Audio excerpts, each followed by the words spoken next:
নমস্কাৰ মৰমৰ ছাত্ৰ ছাত্ৰীসকল মই আজি তোমালোকৰ বাবে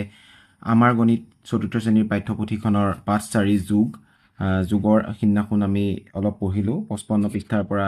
আমি 61 পৃষ্ঠালৈকে আধালৈকে গ'লোঁ আজি তাৰ পিছৰখিনি আমি আলোচনা কৰিবলৈ আগবাঢ়িছোঁ আমি সিদিনাখন ইমানলৈকে পঢ়িছোঁ পাৰ্ট 1ত এতিয়া আমি ইয়াৰ পিছৰখিনিনো কি আছে চাওঁ আহাচোন ইয়াতে কৈছে কি মিলি আৰু ৰিয়ানে পইচা সাঁচি ভাল পায় দুয়োজনে মুঠ কিমান টকা গোটালে চাওঁ আহা মিলি আৰু ৰিয়ানে কৈছে যে মিলি মোৰ মুঠ 1785 টকা জমা হৈছে তোমাৰ কিমান হ'ল আকৌ মিলিয়ে ক'লে এবাৰ যে মোৰ 2228 টকা জমা হৈছে এতিয়া আমাৰ দুয়োৰে জমা হোৱা মুঠ টকাৰ পৰিমাণ চাওঁ আহা কৈছে যে আমাৰ দুয়োৰে কিমান টকা জমা হৈছে সেইটো কথা কৈছে এতিয়া আমি যদি চাওঁ ইয়াৰ পিছৰ পৃষ্ঠাত তোমালোকক দেখুৱাইছে চোৱা এটা কৈছে যে দুয়োৰে মিলি আৰু ৰিয়ানৰ মুঠ জমা টকা 1785 লগত 2228 যোগ কৰিছে মুঠ বুলি ক'লে সদায় আমি যোগ কৰিব লাগে মনত ৰাখিবা এতিয়া যোগ কেনেধৰণে কৰিছে ইয়াত চোৱা তোমালোকক কৰি দেখুৱাইছে এককৰ ঘৰত এই 1785 5টো আহিব এককৰ ঘৰত গতিকে 1 5টা দিছে 8 দিছে 10 গতিকে 8 10টা ইয়াত দিছে দেখিছানে 8 10 হ'ল ঠিক তেনেধৰণে 7 হ'ল 100টা সৰি 100 হ'ল 7টা 1 2 3 4 5 6 7 আৰু 1000 হ'ল এটা গতিকে 1000 এটা এনেধৰণে 2228 টকা সজাই লৈছে এতিয়া তোমালোকে চোৱাচোন তোমালোকে যদি চোৱা কি হ'ব যোগ কৰোঁতে চোৱা এককৰ ঘৰত গোটেই কেইটা যোগ কৰিছে 1 কেইটা পালে মুঠতে 1 2 3 4 5 6 7 8 9 10 11 12 13 এই 13টাৰ কিন্তু 3টা অকলশৰে থাকি গ'ল ইয়াৰ এটা 10টা গোট হ'ল আৰু সেই 10ৰ গোটটোক দহকৰ ঘৰলৈ ঠেলা মাৰি দিলে দহকৰ ঘৰত ঠেলা মাৰি দিওঁতে ইয়াত 10 এটা বাঢ়ি গ'ল হয়নে আৰু সেই 10 এটা বাঢ়ি যোৱাৰ লগে লগে ইয়াত কিন্তু থাকি গ'ল 3 গতিকে 1 2 3 আমি ইয়াত 3 ৰাখিলোঁ গতিকে 3 1 বুজি পালা ইয়াত যিহেতু দহকৰ ঘৰত আকৌ কি কৰিলে চোৱা এই ইয়াৰ পৰা 1 এটা ঠেলা মাৰি দিছিলে আৰু ইয়াত তোমাৰ কি আছিলে আগতে 8টা আছিলে 1 2 3 4 5 6 7 8 ঠিক আছে ইয়াৰ লগত এইফালৰ পৰা এটা 10 আহি গ'লনে 10 আহি যোৱাৰ লগে লগে আৰু এটা 10 এইটো ক'ৰ পৰা আহিলে বাৰু কাৰণ তলত এটা 10 আছিলে দুটা 10 তাৰ পৰা এটা 10 লৈ মুঠতে 10টা কৰি 100 বনালে আৰু সেই 100টো শতকৰ ঘৰলৈ নিজৰ ঘৰলৈ ঠেলা মাৰি দিলে কৈছে যে মই 100 হৈ গ'লো এতিয়া মই তোমাৰ ঘৰত নাথাকোঁ শতকৰ ঘৰতহে থাকিম সেইকাৰণে তালৈ ঠেলা মাৰি দিলে ইয়াত থাকি গ'লগৈ মুঠে 10 এটা আৰু 10টো আমি তলত বহুৱাইছোঁ হয় কিন্তু আমি সম্পূৰ্ণ 10টো বহাব নোৱাৰোঁ 1 বুলি 1 10 দহকৰ ঘৰত 10 কেইটা আছে এটা গতিকে 1 10 বুলি লিখিছোঁ ঠিক আছে আৰু তাৰপিছত কি কৰিছে চোৱা ইয়াতে ইতিমধ্যে ওপৰত আছিলে 7টা 100 1 2 3 4 5 6 7 ইয়াত আছিলে 2টা 100 হ'লনে হাতে দুয়ে কিমান হ'ল 9 আৰু ইয়াৰ পৰা যে 100 এটা গৈছিলে মুঠে মিলি হ'ল 10 মানে 100 মানে 100 হ'ল 100টা গতিকে ইয়াত মানে ই গোটেইখিনি সম্পূৰ্ণৰূপে মিলি 1000 হৈ গ'ল 110টা লগ লাগিলে গতিকে ই ক'লে যে মই ইয়াত নাথাকোঁ মই 1000ৰ ঘৰলৈ যাম কাৰণ মই যিহেতু 1000 বনি গ'লোঁ 1000ৰ ঘৰলৈ গুচি গ'ল 1000 হৈ গ'ল আৰু সেই 1000 হৈ যোৱাৰ লগে লগে ইয়াত যিহেতু একো নাই 0 লিখি দিলে বুজি পালা আৰু সেই 1000ৰ লগত পিছৰ 1000 2000 আৰু তাৰ পিছত যিহেতু 2000 আছিলে 2 2 মিলি ইয়াত 4000 হ'ল আৰু 4000 0 1 10 3 1 ইয়াক আমি লিখিব পাৰোঁ 4013 গতিকে আমি দুইটা মুঠতে পালোঁ ইমান কিমান পালোঁ 4013 ইয়াক যদি আমি এনেধৰণে তোমালোকক বুজোৱা হৈছে কিন্তু যদি যোগ কৰিবলৈ যাওঁ আমি কেনেধৰণে কৰিম চোৱা আমি 5 বা 8ৰ ঘৰৰ নেওতা মাতিম 5 যোগৰ নেওতা 5 8 13 13 3 বহিলে 1 এটা 13টোৰ বাওঁফালৰ 1টো আমি দহকৰ ঘৰলৈ লৈ গ'লোঁ আমি তাত যিহেতু 10 গৈছিলে ইয়াত আমি যোগ কৰোঁতে আমি বাৰে বাৰে 10 100 এনেকৈ নি থাকিবলৈ দিগদাৰ হ'ব গতিকে আমি এনেধৰণে কৰিম এই 8ৰ লগত 1 যোগ কৰিলে 9 হ'ল আৰু 9 2 11 11ৰ 1 হ'ল আৰু তাৰ দহকৰ ঘৰৰ 1টো আমি তাৰ কাষৰ ঘৰৰ ওপৰত লিখি দিলোঁ 7 7 1 8 8 2 8 2 10 10ৰ 0 আৰু সেই 1টো কাষৰ ঘৰত গুচি গ'ল 1 1 2 2 2 4 চোৱা উত্তৰটো একেধৰণে হ'ল হয়নে 4013 আৰু এই 4013ৰ নিকটৱৰ্তী হাজাৰ কি জানানে সি 4000ৰ পৰা আৰম্ভ হৈ মুঠেই 13 ঘৰ গৈছে তাৰ নিকটৱৰ্তী একে কাষতে থকা হাজাৰটো হ'ল 4000 গতিকে নিকটৱৰ্তী হাজাৰটো আমি কি বুলি লিখিব পাৰোঁ 4000 হয়নে এই আমাৰ নিকটৱৰ্তী হাজাৰটো তোমালোকক লিখি দেখুৱাবলৈ দিছে ক'ত চোৱা ইয়াত আগৰ পৃষ্ঠাত কৈছে নিকটৱৰ্তী হাজাৰলৈ পৰিৱৰ্তন কৰি মুঠ জমা ধন লিখোৱা হয় গতিকে ইয়াত নিকটৱৰ্তী হাজাৰ হ'লে হ'ব 4000 ঠিক আছে ইয়াৰ পিছত কি কৈছে চাওঁ হা তোমালোকক চোৱা স্থানীয় মানৰ সহায়ত যোগ কৰিবলৈ দিছে যে আমি কিছু সময়ৰ আগতে একক দশক শতকলৈকে পাইছিলোঁ এবাৰ হাজাৰৰ ঘৰৰ কথা কৈছে আৰু সেই ঠিক একেধৰণে আমি এঘৰ মুঠে বাঢ়ি গৈছে আৰু বেলেগ কথা আমি ইমান চিন্তা কৰিব নালাগে এককৰ ঘৰৰ দুইটা যোগ কৰিলোঁ 8 × 5 = 13 13ৰ 3টো বহি 1 ওপৰলৈ গ'ল এতিয়া আমি 8 × 1 = 9 9 × 2 = 11ৰ 1 1 আৰু এক দশকৰ ঘৰৰ 1টো আমি ইয়ালৈ লৈ আহিলোঁ 7 × 1 = 8 8 × 2 = 10ৰ 0 উকলিল 1 1 1 × 2 2 2 4 ঠিক এইটো ইতিমধ্যে মই তোমালোকক কৰি দেখুৱাইছোঁ এতিয়া চোৱা পিছত যোগ কৰোঁ আহা বুলি কৈছে কত দিছে চোৱা কি দিছে এটা তোমালোকক কৰিয়ে দেখুৱাইছে 5 × 6 = 11 11ৰ 1 উকলিল 1 আৰু সেই 1ৰ লগত 4 1 × 4 = 5 5 × 8 = 13 13ৰ 3 বহুৱাই 1টো আমি কাষৰ ঘৰৰ ওপৰলৈ লৈ গ'লোঁ 1 × 1 = 2 2 × 3 = 5 এতিয়া 6 × 2 = 8 গতিকে 8531 ঠিক আছে তোমালোকে 8531টোনো কেনেকৈ আখৰে লিখে ঘৰত প্ৰেক্টিছ কৰি চাবাচোন দেই এতিয়া চোৱা এককৰ ঘৰৰ সংখ্যা দুটা যোগ কৰিলে 8 × 2 = 10ৰ আমি ইয়াত 0 লিখিলোঁ 1 এটা উকলি গ'ল ইয়াত লিখিলোঁ আৰু সেই 1 × 7 = 8 8 × 1 = 9 হয় নহয় এতিয়া যিহেতু ইয়াত উকলি যোৱা ইয়াত নাই গতিকে আমি ইহঁত দুটাকে যোগ কৰিব লাগিব 7 × 3 = 10ৰ 0 লিখিম উকলাৰ 1টো আমি বাওঁ দিশে অৰ্থাৎ হাজাৰৰ ঘৰত লিখিলোঁ 2 × 1 = 3 3 × 4 = 7 হয়নে তোমালোকে মনত ৰাখিবা যিটো ঘৰত তুমি যোগ কৰোঁতে দুটা সংখ্যা পাবা তাৰ এককৰ ঘৰটো ইয়াত পাতি দশকৰ ঘৰটো ঠিক তাৰ বাওঁ দিশে শতক হওক বাওঁ দিশে তাৰ যিয়ে নাথাকক আমি দশক হওক তাতে লিখিব লাগিব ঠিক আছে এতিয়া যদি চাওঁ আমি তাৰ পিছতো 3 × 7 = 10 10ৰ 0 উকলা 1টো আমি বাওঁ দিশে আনিলোঁ দশকৰ ঘৰৰ ওপৰত এতিয়া হ'ল 1 × 6 = 7 7 × 8 = 15 15ৰ 5 উকলিল 1 ঠিক আছে 1 × 9 = 10 10 × 0 = 10 গতিকে 10ৰ আমি 0 বহুৱালোঁ 1টো আকৌ উকলি থাকিলে গতিকে কি হ'ব 2 × 1 = 3 3 × 3 = 6 উত্তৰটো হ'ল 6050 ইয়াত শতকৰ ঘৰত যিহেতু আমি 0 পাইছোঁ শতকৰ ঘৰৰ কথা আমি পঢ়োঁতে আমি তাক মাজলৈ আনিবলগীয়া নাই 6050 বুলি পঢ়িম এতিয়া ঘ প্ৰশ্নটো চোৱা ইয়াতে কি কৈছে 3 আৰু 4 এককৰ ঘৰত আছে 3 × 4 কি হ'ব বাৰু 7 6 7 8 কি হ'ব 15 15ৰ 5 1টো থাকিব কাষৰ ঘৰত এই 1 9 মিলি হ'ল 10 মানে যোগ কৰিলোঁ আৰু সেই 10 3 যোগ কৰিলে 13 পাওঁ 13ৰ 3 1 এটা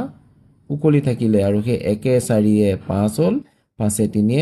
8 হ'ল 8357 হ'ল ঠিক আছে তেনেধৰণে তোমালোকক উঙ আৰু প্ৰথম স্বৰৰ দ্বিতীয় স্বৰ কৰিবলৈ দিছে এতিয়া আমি উঙটো যদি কৰোঁ কি হ'ব 7 5 12ৰ 2 উকলা 1টো আমি কাষৰ ঘৰৰ ওপৰত দিলোঁ হয়নে 3 1 4 4 8 12ৰ 2 উকলিল 1 আমি বাওঁ দিশে লিখিম 9 1 10ৰ 0 উকলা 1টো আমি বাওঁ দিশে ওপৰত লিখিম 5 1 6 6 1 7 ঠিক আছে তাৰপিছত খটো চোৱাচোন 8 5 কি হ'ব 13 13ৰ 3 উকলা 1টো আমি দশকৰ ঘৰৰ ওপৰত লিখিলোঁ 1 8 7 8 আৰু 8 8 16ৰ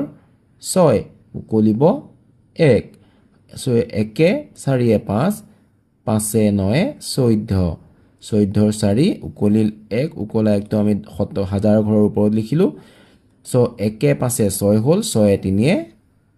9 হ'ল হয়নে নহয় তাৰ পিছৰটো আমি চাওঁ আহাচোন 9ৰ লগত 2 যোগ কৰিলোঁ 9 2 11ৰ 1 1টো উকলিল আমি বাওঁ দিশে দশকৰ ঘৰৰ ওপৰত লিখিলোঁ আৰু 1 1 2 আৰু 2 9 11 11ৰ 1 আকৌ সেই 1টো আমি বাওঁ দিশে যদি লিখোঁ 1 0 যোগ কৰিলে আমি 1 পাম মনত ৰাখিবা কিবা এটা সংখ্যাৰ লগত যদি আমি 0 যোগ কৰোঁ সদায় আমি সংখ্যাটো পাওঁ গতিকে 1 0 1 আৰু সেই 1ৰ লগত 9 লগ লাগিলে 9 1 10 হ'ল 10ৰ 0 উকলিল 1 আৰু সেই 1 6 7 7 2 হ'ল 9 ঠিক আছে ঠিক এনেধৰণে আমি যোগ কৰিব পাৰোঁ আৰু তোমালোকে নিজাববীয়াকৈ সংখ্যা লিখি নিজে যোগ কৰি চাবাচোন তোমালোকে যিমানে প্ৰেক্টিছ কৰিবা সিমানে তোমালোকৰ মনত ৰ'ব ঠিক আছে এতিয়া তাৰ পিছত কি কৈছে চাওঁ আহা কুন্তলী গাঁৱৰ ৰূপজ্যোতি সংঘই সেই গাঁৱতে থকা অনাথ আশ্ৰম এখনত বছৰি 3বাৰকৈ আৰ্থিক সাহায্য আগবঢ়ায় 2025 চনত আগবঢ়োৱা সাহায্য তলত দিয়া ধৰণৰ মাহ টকা কৈছে মানে জানুৱাৰী মাহত 2750 টকা জুন মাহত ৩,৫৭৫ টকা, অক্টোবৰ মাহত ১,৬৩২ টকা। গোটেই বছৰটোত মুঠ কিমান টকাৰ সাহায্য আগবঢ়ালে চাওঁ আহা। মুঠ বুলি ক'লে সদায় মনত ৰাখিবা, মুঠ তোমালোকক যদি কয় প্ৰশ্ন দিয়ে যে মুঠ কিমান টকা হ'ল, মুঠ কিমান বছৰ হ'ল, মুঠ বুলি ক'লেই তোমালোকে মাজত যোগ চিন দিবই লাগিব। গতিকে এই তিনিওটাক আমি মুঠ উলিয়াবলৈ কৈছোঁ যেতিয়া আমি যোগ কৰিব লাগিব। আৰু যোগ কৰিলে কি হ'ব বাৰু? এতিয়া চোৱা, তোমালোকক অথনি দেখুওৱাৰ দৰে এখন তালিকাত তোমালোকক 1000, 100, 10, 1 এনেধৰণে ভাগ কৰি পেলাই যোগ কৰি দেখুৱাইছে। তোমালোকে এইখন বুজিবলৈ চেষ্টা কৰিবাচোন। ইয়াত আচলতে মেইন কথাটো হ'ল যে চোৱা, যেতিয়া দহকৰ ঘৰত 10টা গোট খায়, সি কেতিয়াও দহকৰ ঘৰত থাকিবলৈ মন নকৰে। সি যিহেতু 10টা 10 100 হয়, গতিকে সি ইয়ালৈ 100 ঘৰলৈ গুচি যায়। আৰু সেই 100 যদি 10টা লগ লাগে 1000 হয়, সি 1000 ঘৰলৈ গুচি যায়। ঠিক তেনেধৰণে আমি মানে ধাৰ কৰি পেলাই উকলা একবিলাক যে আমি ৰাখোঁ তেনেধৰণে ৰাখোঁ, ঠিক আছে? বা উকলা দুইবোৰ তেনেকৈ ৰাখোঁ। এতিয়া তোমালোকক যোগটো কেনেকৈ কৰি দিছে চোৱা। এককৰ ঘৰত 0, 5 আৰু 2, 0টো আমি হিচাপ নকৰিলেও চলি যায়। 5 2 7, ঠিক আছে? আৰু এতিয়া চোৱা, 5 5 7 12, 12 3 15, 15ৰ 5 বহিলে উকলা একটো আমি শতকৰ ঘৰত বহুৱালোঁ। এতিয়া 1 7 8, 8 5 13, 13 6 19, 19ৰ 9, আৰু সেই উকলা একটো আমি 1000 ঘৰত লিখিলোঁ। আৰু এতিয়া চোৱা, 1 2 3, 3 3 6, 6 1 7, 7,957। এতিয়া তেওঁলোকৰ 2025 বৰ্ষত মুঠ 7,957 টকা সাহায্য আগবঢ়ালে। এতিয়া এই 7,957 টকাটো কাৰ নিকটৱৰ্তী? 1000 যদি চাওঁ, 7,000ৰ নিকটৱৰ্তী নে 8,000ৰ নিকটৱৰ্তী? একেবাৰে ওচৰত কাৰ ওচৰত আছে? 8,000ৰ ওচৰত। সেইটো তোমালোকে লিখিব লাগিব। ওপৰত তোমালোকক সুধিছিলে যে নিকটৱৰ্তী 1000লৈ পৰিৱৰ্তন কৰি মুঠ সাহায্য লিখোঁ আহা। নিকটৱৰ্তী 1000 বুলি ক'লে আমি কিমান হাজাৰ হ'ব তেনেহ'লে? 8,000, ঠিক আছে? আমি 7,000 বুলি কিন্তু লিখিব নোৱাৰোঁ, কাৰণ সি 7,000 ঠিক প্ৰায় শেষেই হৈছেগৈ। এতিয়া চোৱা, ইয়াৰ পিছৰ পৃষ্ঠাত তোমালোকে কি চোৱা, তোমালোকক যোগ কৰিব দিছে। ঠিক তেনেধৰণে একক, দশক, শতক, হাজাৰতে তেনেধৰণে সংখ্যা দিয়া আছে। এটা তোমালোকক কৰি দেখুৱাইছে। এতিয়া চোৱা, 2 1 3 হ'ল, আৰু 3ৰ লগত 4 7, 3 4 7। তোমালোকে একদম যোগ নেওতাখন কিন্তু মনত ৰাখিব লাগিব, নহ'লে কিন্তু বহুত অসুবিধা হ'ব। 4 7 11, 11 5 16, 16ৰ 6 উকলিল 1, আৰু 1 2 3, 3 5 8, 8 3 11, 11ৰ 1 উকলিল 1, আৰু সেই উকলা 1ৰ লগত 3 4, 4 1 5 হ'ল। বুজি পালা? এতিয়া আমি ইয়াৰ পিছৰটো চাওঁ আহাচোন। চোৱা, 1 1ৰ লগত 3, 1 3 4, 4 5 9, ঠিক আছে? এতিয়া যদি চাওঁ আমি, চোৱা, 8 8, 8ৰ লগত 3, 8 3 11, 11 6 17, 17ৰ যদি 7 বহে, 1টো বহিব শতকৰ ঘৰৰ ওপৰত। 1 4 5, 5 5 10, 10ৰ 0, আৰু 1টো যিহেতু উকলি গ'ল, 1টো ইয়াত থাকিলে, আৰু 1 2 হ'ল 3। এতিয়া উত্তৰটো কি হ'ব? 3079। ইয়াৰ পিছৰটো চাওঁ আহাচোন, গটোত কি দিছে। এতিয়া তোমালোকৰ চোৱা, 8 আছে, 8 7 15 হ'ল, আৰু সেই 15ৰ লগত 3 লগ লাগিলে 18, 18ৰ 8, 1টো উকলি থাকিলে, আৰু সেই 1 5 6 হ'ল, 6 8 14, 14ৰ 4 উকলিল 1, আৰু 1 0 1 হ'ল, আৰু সেই 1ৰ লগত 7 যোগ কৰিলে হ'ব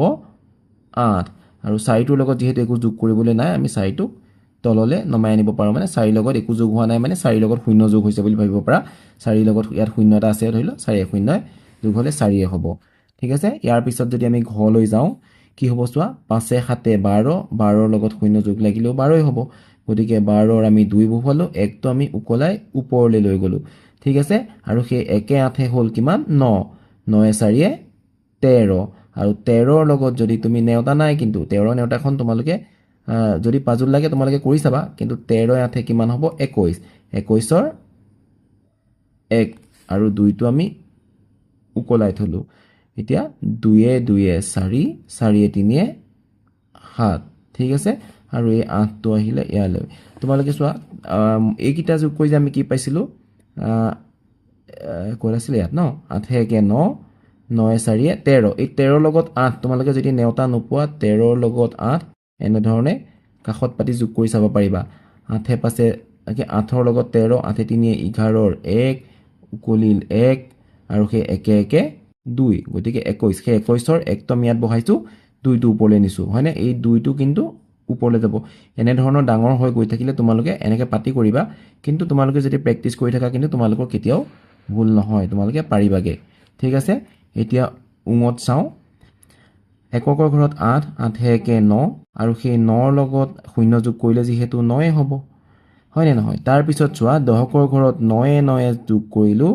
9 9 পালোঁ 18 18ৰ 8 আৰু 1 উকলিল উকলাই একটো আমি শতকৰ ঘৰত লিখিলোঁ আৰু 1 8 আমি কি পালোঁ 9 পালোঁ হয়নে আৰু ইয়াত 9ৰ লগত যোগ কৰিবলৈ একো নাই গতিকে আমি 9ৰ লগত 0 যোগ কৰিছোঁ বা একো নাই 9টো আমি তললৈ নমাই আনিব পাৰোঁ ঠিক আছে উত্তৰটো কি হ'ল 9989 এতিয়া চোৱা যদি আমি চাওঁ হাজাৰ শতক দহক একেধৰণে কিন্তু তোমালোকে এটা ভুল কৰা হাজাৰৰ ঘৰৰ পৰা কেতিয়াবা যোগ কৰিছা প্ৰথমতে এইটো যোগ কৰা তাৰ পৰা এইটো যোগ কৰা সেইটো কিন্তু ডাঙৰ ভুল কেতিয়াও উত্তৰ তোমালোকে শুদ্ধ নহয় বা এইটো নিয়মত নপৰে ঠিক আছে এককৰ ঘৰৰ পৰা আহিব লাগিব 1 2 3 3 6 9 6 1 7 7 2 9 ঠিক আছে 5ৰ লগত 3 5 3 8 4 লগত 2 4 2 6 6899 899 কাৰ আগৰ বাৰু জানানে 900ৰ আগৰ মানে 6900 এক কমি আছে হয়নে নহয় এতিয়া আমি ইয়াৰ পিছৰ প্ৰশ্ন কি আছে চাওঁ আহা শুদ্ধ উত্তৰটো বাছি উলিওৱা তোমালোকক তিনিটা সংখ্যা তেনেধৰণে যোগ কৰিবলৈ দিছে হাজাৰলৈকে একক দশক শতক হাজাৰ আছে আৰু ইয়াত চোৱা একক দশক শতক আমি হাজাৰ পাইছোঁ ইয়াত এটাহে পাইছোঁ ইয়াত কিন্তু তিনিটা আমি ইয়াক যোগ কৰিব পাৰ লাগিব আৰু যোগ কৰি কি হ'ব উত্তৰটো এই চাৰিটাৰ ভিতৰতে এটা হ'ব তাক আমি শুদ্ধ উত্তৰটো বাছি উলিয়াব লাগে ঠিক আছে আমি যদি কটো চাওঁ কত আমি এনেধৰণে লিখি ল'লে এককৰ ঘৰৰ তলত এককৰ ঘৰ দহকৰ ঘৰ এনেকৈ মিলাই লিখি ল'লোঁ এতিয়া আমি যোগ কৰিম 1ৰ লগত 3 1 3 4 4 6 10 10ৰ 0 উকলাই একটো আমি দহকৰ ঘৰৰ ওপৰত পাতিলোঁ এতিয়া 1 8 9 9 7 16 16 পাছে 21 হয়নে 21ৰ 1 এতিয়া 2টো উকলিলে আৰু উকলা 2টো আমি বাওঁ দিশে পাতিলোঁ ওপৰত এতিয়া চোৱা 2 2 4 4 6 10 আকৌ 10 2 হ'ল 12 12ৰ আমি 2 পাতিলোঁ 1টো গৈ বাওঁ দিশে ওপৰলৈ গ'ল এতিয়া চোৱাচোন 1 পাছে 6 6 2 8 8 1 9 উত্তৰটো হ'লগৈ কিমান 9210 ইয়াত আমি আছেনে চাওঁচোন 9210 চোৱা 9210 দেখিলা এই চিটো হ'ল শুদ্ধ 9210 তাৰ ওচৰে পাজৰে ৰাখি থৈছে দেখিছা অকণমান ভুল হ'লে কিন্তু বেলেগটোতে আমি টিক মাৰি পাম গতিকে পিছৰটো চাওঁ 2783 7 আৰু 802 ইয়াক যদি আমি যোগ কৰোঁ আমি এটা কথা মনত ৰাখিব লাগিব কেনেধৰণে বহুৱাব লাগিব চোৱা যে 2803 লগত 2783 লগত 7টো যে আমি বহুৱাম সেই 7টো কিন্তু আমি হাজাৰ শতক দহকৰ ঘৰত নহয় এককৰ ঘৰৰ তলত বহুৱাব লাগিব 7 নহয় যদি আমাক 17 দিয়ে আমি ইয়াত বহুৱাম 1 যদি 217 দিয়ে 2 ইয়াত বহুৱাম ঠিক আছে আমি মানে এককৰ ঘৰৰ তলৰ পৰা বহুৱাব লাগিব ইয়াত যেহেতু 802 কৈছে আমি 2টো এককৰ ঘৰত 0টো দহকৰ ঘৰত 8টো শতকৰ ঘৰত গতিকে 802 বহুৱালোঁ ঠিক এনেদৰে বাকী কেইটা ঘৰত কিন্তু আমি একো নাই যদিও আমি আমাৰ অসুবিধা হ'লে আমি 0 আছে বুলি মনতে ভাবি ল'ব পাৰোঁ ঠিক আছে এতিয়া যদি আমি যোগ কৰোঁ কি হ'ব চোৱা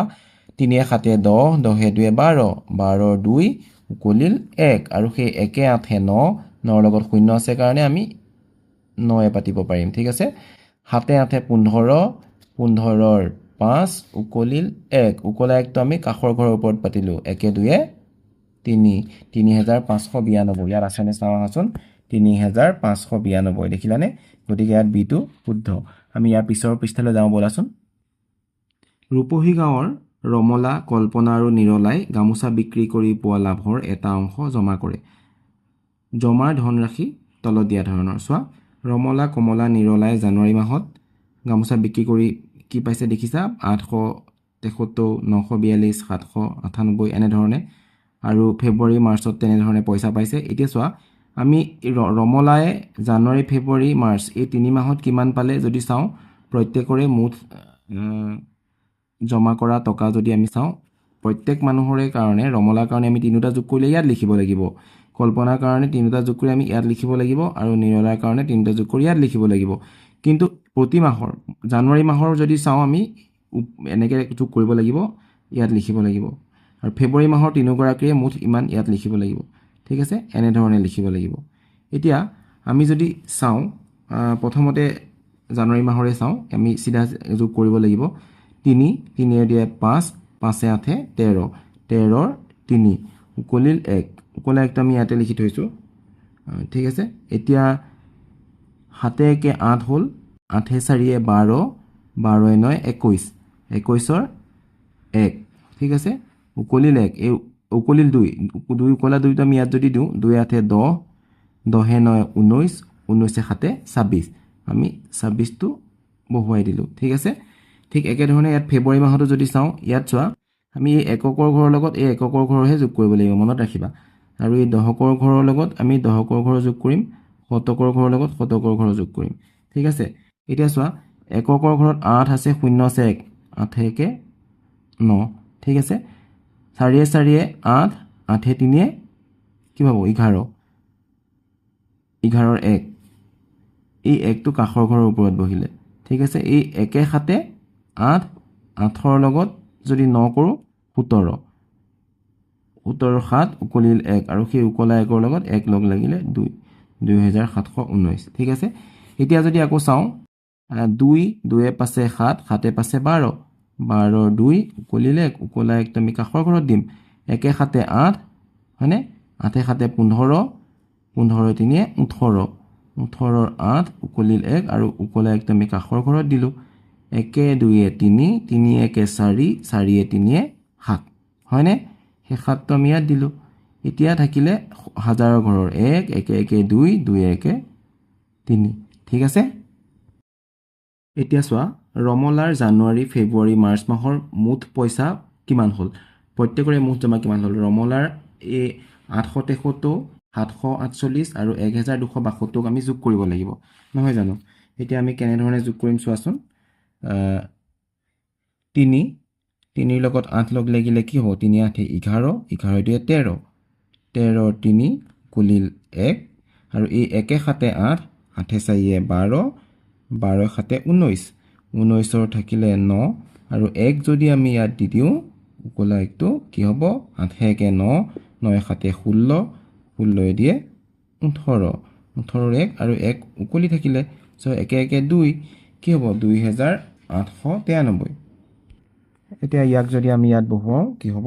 2893 ঠিক আছে 2893 এতিয়া চোৱা কল্পনাৰ জানুৱাৰী ফেব্ৰুৱাৰী আৰু মাৰ্চ মাহৰ যদি আমি মুঠ পইচা যোগ কৰি চাওঁ কি হ'ব বাৰু চোৱা জানুৱাৰী মাহৰ 942 আছিলে ফেব্ৰুৱাৰী মাৰ্চ মাহৰ যোগ কৰিলোঁ মনত ৰাখিবা এই 9টো কিন্তু আমি হাজাৰৰ ঘৰত বহুৱাব নোৱাৰোঁ শতকৰ ঘৰত কিয় বহিছে কাৰণ এককৰ ঘৰৰ ফালৰ পৰা আমি মিলাই মিলাই আহি শতকৰ ঘৰ পালোঁ হাজাৰ ঘৰটো খালী থাকিলে ইয়াত একো নাই দেই শূন্য আছে বুলি ভাবি ল'ব পাৰা এতিয়া আমি যদি যোগ কৰোঁ 2 5 হ'ব 7 এতিয়া 4 4 8 8 7 15 15 5 উকলিল 1 9 1 10 10 1 11 1 উকলিল 1 1 1 1 2 2 1 3 কিমান হ'ল 3157 আমি লিখিব লাগিব 3157 ঠিক আছে এতিয়া তাৰ পিছত নিৰলাৰ কথা কৈছে প্ৰথম মাহ জানুৱাৰী ফেব্ৰুৱাৰী আৰু মাৰ্চ মাহত বেলেগ বেলেগ হৈছে আমি যদি সেই কি হৈছে 798 931 1335 তাক যদি আমি যোগ কৰোঁ কি হ'ব চাওঁ হা 8 1 9 9 5 14 4 উকলিল 1 আৰু সেই 9 1 10 10 3 13 13 6 16 16 6 উকলিল 1 আৰু সেই 1ৰ লগত 7 1 7 8 8 9 17 17 3 20ৰ 0 উকলিল 1 উকলিল 2 আৰু সেই 2 1 হ'ব 3 হয়নে এতিয়া ইয়াত লিখিলে হ'ব 3064 এতিয়া চোৱা তেওঁলোকৰ যিটো মুঠ টকা হৈছিলে মুঠ টকা যদি আমি প্ৰত্যেক মাহৰ মুঠ টকাও আমি জমা তেওঁলোকৰ নিজৰ যিমান টকা জমা হ'ল সেই টকাখিনি যোগ কৰি চাম আৰু এইফালে প্ৰতি মাহৰ টকাখিনি আমি যোগ কৰি চাম কিনো উত্তৰ পাওঁ এতিয়া আমি প্ৰথমতে জানুৱাৰী ফেব্ৰুৱাৰী আৰু মাৰ্চ মাহৰ তেওঁলোকৰ সকলোৰে জানুৱাৰী মাহৰ ফেব্ৰুৱাৰী মাহৰ আৰু মাৰ্চ মাহৰ টকাকেইটা যোগ কৰি চাওঁচোন কিমান পাওঁ এতিয়া চোৱাচোন প্ৰথমতে কি আছে 3 9 9 3 12 12 2 14 4 উকলিল 1 1 1 2 2 1 3 3 8 11 1 উকলিল 1 ঠিক আছে আৰু সেই 1 6 7 7 7 14 14 7 21 21ৰ 1 উকলিল 2 এতিয়া চোৱা 2 2 4 4 2 6 6 3 9 ঠিক আছে 9114 এতিয়া আমি যদি এইকেইটা কথা কৈছোঁ যদি মুঠ প্ৰত্যেকৰে মুঠ টকা আছিলে আৰু সেই প্ৰত্যেকৰে মুঠ টকাকেইটা আমি যদি যোগ কৰোঁ কি হ'ব এনেকৈ পাতি ল'লে এনেধৰণৰ হ'ব এতিয়া আজি আমি যোগ কৰোঁ কি হ'ব চোৱা 3 7 10 10 4 14 4 উকলিল 1 9 1 10 হ'ল 10 5 15 15 6 21 1 উকলিল 2 2 8 10 10 1 11 1 আৰু থাকি গ'ল উকলিল 1 আৰু সেই 1 2 3 3 3 6 6 3 9 আমি কি পালো 9114 তাৰ আগমুহূৰ্তটো আমি যোগ কৰি চাইছিলো 9114 আৰু 9114 মানে কি বুজিলো যে আমি যেনে ধৰণে নকৰো 9114 পাম ইয়াৰ পৰা আমি এটা কথা অনুমান কৰিব পাৰিছো যে তেওঁলোকৰ মুঠ পইচা হ'ল 9114 লাগিলে আমি তাক মাহে মাহে প্ৰত্যেকৰে হিচাপ কৰো বা প্ৰতি মাহৰ বেলেগ ধৰণে হিচাপ কৰো বা প্ৰত্যেক গৰাকীয়ে বেলেগ ধৰণে হিচাপ কৰো আমি একে ধৰণে পাম ঠিক একে ধৰণে তোমালোকক চোৱা তলত এটা খেল দিছে আৰু সেই খেলটো তোমালোকে কৰি চাব পাৰিবা বৰ আমোদজনক ইয়াত বক্স দিছে এই ক্ৰছকে যদি কৰা তোমালোকে কোনিয়াকৈ যদি যোগ কৰা ইয়াৰ লগত এইটো যোগ কৰি এইটো লগত এইটো যোগ কৰি চোৱা এইটো লগত আৰু এনেকে যোগ কৰি চোৱা তোমালোকে কি পাবা ইয়াৰ পিছৰ পৃষ্ঠাত তোমালোকক কৰি দেখুৱাইছে ঠিক তেনে ধৰণে কৰিব লাগিব যে চোৱা এনে কোনিয়াকে যদি যোগ কৰোঁ আমি 4450 পাম আৰু এনেধৰণে কোনিয়াকে কৰিলেও 4450 পাম ইয়াতো এনেধৰণে কোনিয়াকে কৰিলে 4450 পাম ইয়াৰ পৰা সৰি 4882 পাম ঠিক আছে ইহঁতৰ কোনিয়াটো একে আৰু ইহঁতৰ কোনিয়াটো একে ঠিক তেনেধৰণে তোমালোকক আৰু এটা ক্ৰিয়াকলাপ দিছে মই তোমালোকক এটা কৰি দেখুৱাইছো চোৱা ইয়াতে ক্ৰছকে বা কোনিয়াকে যদি আমি কওঁ চাৰিটা জোৰা পাম আৰু সেই 4 জোৰাৰে মই প্ৰথম জোৰাটো তোমালোকক কৰি দেখুৱাইছো চোৱা 2227 আৰু 2228 2229 যদি যোগ কৰা তুমি 6684 পাবা ঠিক আছে মই এইটো তোমালোকক উত্তৰটো কৈ দিছো আৰু এই গোটেই কেইটা তোমালোকে যোগ কৰি চোৱা তোমালোকৰ যোগ কৰা কৌশলো তোমালোকে জানিবা যোগ কৰি অলপ প্ৰেক্টিছ হ'ব আৰু মনত ৰাখিবা যদি 6684 নোপোৱা তেনেহ'লে তোমালোকৰ ভুল হৈছে গতিকে তোমালোক নিজে নিজৰ শিক্ষক হৈ এই কেইটা যোগ কৰি চোৱা এই তিনিটা যোগ কৰিবা এই তিনিটা যোগ কৰিবা এই তিনিটা যোগ কৰিবা উত্তৰ একেই পাবা ঠিক আছে আমি ধন্যবাদ ছাত্ৰ ছাত্ৰীসকল মই তোমালোকক এই ভিডিঅ'টোত পৃষ্ঠা 61 পৰা পৃষ্ঠা 67 লৈকে দিলোঁ আৰু পাৰ্ট 2 হিচাপে এই ভিডিঅ' দি দিছোঁ তোমালোকৰ যদি কিবা খোকোজা থাকে কমেণ্ট যোগে সুধিব পাৰিবা মই তোমালোকক সহায় কৰিম আৰু ইয়াৰ পিছৰ ভিডিঅ'টো পাৰ্ট 3 হিচাপে সম্পূৰ্ণ পাঠটো শেষ কৰিবলৈ চেষ্টা কৰিম আৰু এতিয়ালৈ আহিছোঁ ধন্যবাদ